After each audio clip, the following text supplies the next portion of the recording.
In this video, I'm going to share with you the most obvious and the biggest indicator that we are actually in a recession. If not now, it is coming very, very soon. I'll explain why and how as we explore.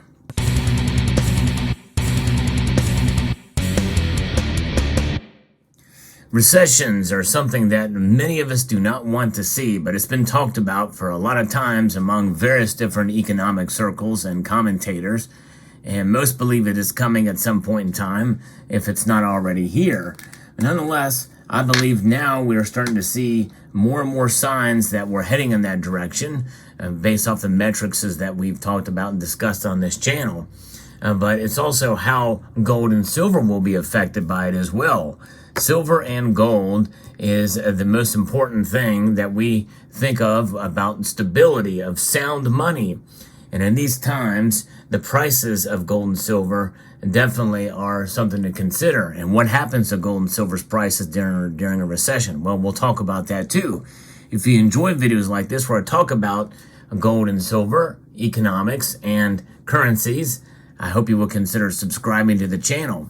I'm going to be referencing an article here from the Epoch Times.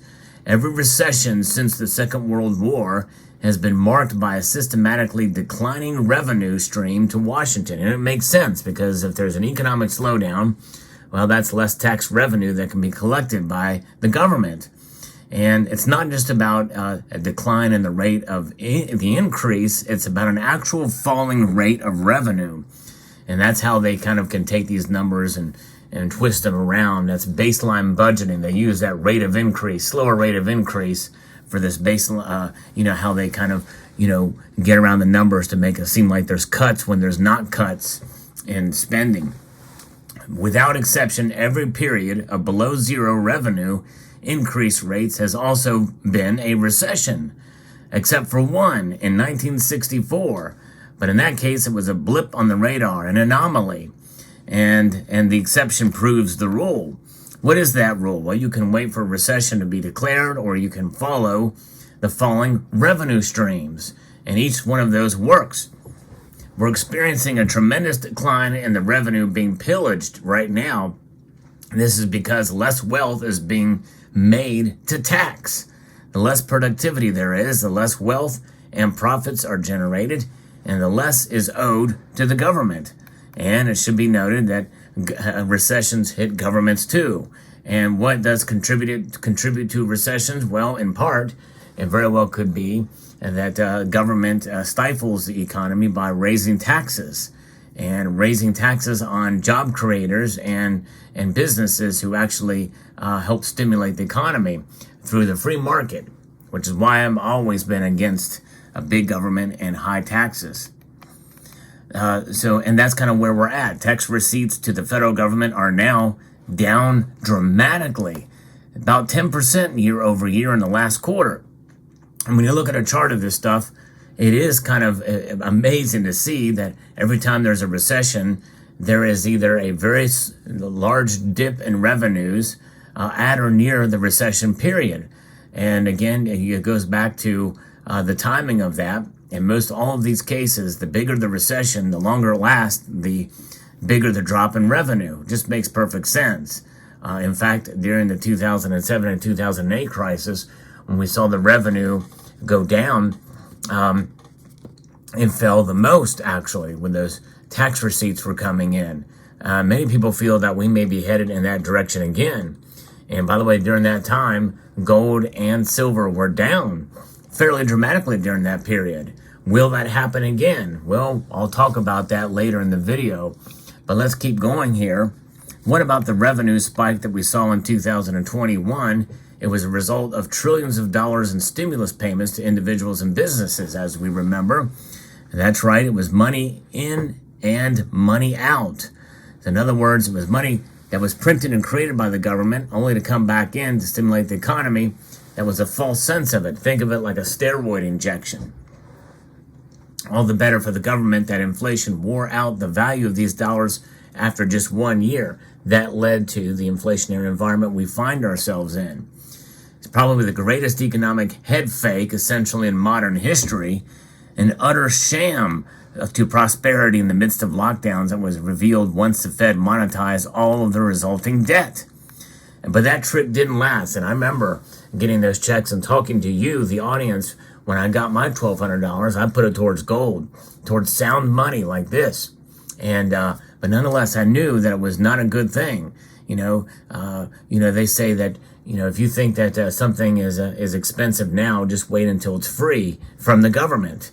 We liken that to healthcare, and that proved to be the case. But in terms of this thing too, universal basic income, or situations like this where the government creates a problem and they try to find they come up with a solution that creates an even bigger problem. That's exactly what they do, and that's why it didn't last. The government is left starving for revenue and is plotting to use its vast new agency resources to come after regular Americans for underpaying. It's a huge panic in Washington to get what they believe is coming to them. The normal system of collections aren't working. In fact, I got an email from PayPal saying, I've got to provide a tax ID or they're going to start garnishing the money out and sending it to the government. And so it's crazy. They're pulling out all the stops. They're going to have these new agents and employees at the IRS to process. And now the IRS is having a new thing where they will prepare your taxes and do your taxes for you free. That's right, free. We do trust the one agency to look for all the deductions. Are they looking out for you? Hell no, they're not. They're looking out for themselves to maximize their revenue. That's certainly something that I would never take part in.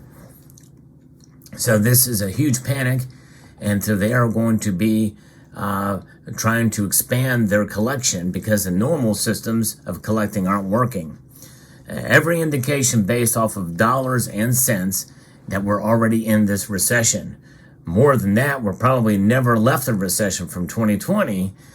It was all an illusion. And, I don't know that I totally agree with that in some part, but it very well could be. The illusion is the chefs at the Cook the Books Club, which I do believe has at least some influence with some of the numbers that we're seeing.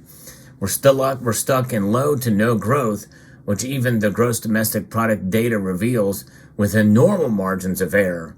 The elites just don't want to call it what it is. Instead, they're covering it up with false reporting on jobs, productivity, and just about everything else. Now, this is an opinion piece, so bear that in mind. The heck of the current recession is nearly all the business press says that it isn't here and it isn't coming. What the endless stream of claims doesn't consider is that the possibility that the recession is already here among us. You can't soft land an economy that never took off in the first place. Census data on household income, far more trustworthy than the Bureau of Labor Statistics, just clocked its third straight years of declines. So you have misreporting by some of these agencies or contradictory reporting here. That's what they're pointing out here. And we know the post-truth society that we live in these days, where a major newspaper he makes a massive blunder about an attack on a hospital by Hamas. If they're not willing to post that truth, and of course they had to backpedal and apologize for it, but that's just the latest in multiple scandals with media and truth reporting. We've seen it in many different areas, such as the pandemic, such as the vaccines and everything else. It's crazy. And when we think about this, the data collectors confronted a new level of strangeness that they've never seen before. We have the weaponizations of the three-letter agencies of the Justice Department in our country. Nothing is based off of pure, objectivity. It doesn't exist anymore. Certainly, if it doesn't exist in some of these agencies like the Department of Justice, it's not going to be there for the Bureau of Labor Statistics as well, and how they measure inflation. So that's kind of where we are at. And so precisely what happened, this kind of thing is what happened in the old Soviet Union as well. Everybody at all levels just started making things up to match political priorities. Everybody knew it was fake. Everyone except Western experts, of course. And it's true in China today as well, where absolutely no one takes data seriously at all. You can't trust anything that comes out of China, that's for sure. It applies to infectious diseases, but also to economic data. We're accustomed to trusting the data that the agencies crank out because we really have no choice It's the only data we have. And we're in a data-driven society. It's all about time we recognize that most of it really is fake.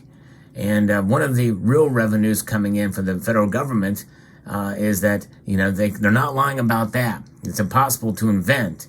They're either there or they're not. And so that's why when we look at that data, that is going to be an indicator to see that we are in some sort of recession. Now, this is the important part of the video. How does silver react? How do gold and silver react to a recession? If we're in it now, well, we've seen the prices kind of wobble back and forth. But if economic data and economic activity slows down, and there's less demand for the products that contain silver, you're going to see silver get hit the hardest. And I think that'll be a push and pull on silver because there's other factors such as inflation, which is persistent, that could lead us into a stagflationary environment, which means that silver's price may actually stay where it is or near where it is and maybe fall somewhat slightly. That's right. Silver may hold its own or fall slightly during this recessionary period. Gold, on the other hand, very well could fall even more during this environment. That is quite a possibility, at least for a while, until stagflation is entrenched and recognized. Then we see people realizing that the dollar continues to lose value, and they're going to look for a real safe haven here. And it's not going to be the dollar this time. It's going to be gold. Dollar index starts to lose its status, and we see it maybe still being the strongest of the currencies around the world, but weak enough that gold and silver really start to shine, and especially gold. But silver is an industrial metal, and it usually tends to only recover on the back end of a recession. Gold, on the other hand, may be a little bit more difficult to track and may actually be a little bit more unstable in terms of its price during this recessionary period. We'll see how it plays out. But folks, the data, according to what the Federal Reserve is reporting, revenues are down, and which means that we are likely in a recession at this point in time or very, very close to it. Let me know what your thoughts are in the comment section down below. I hope you found this video informative, insightful, and educational. I'd like to extend a multitude of gratitude to you all for watching and to encourage you to please rate, share, comment, and subscribe.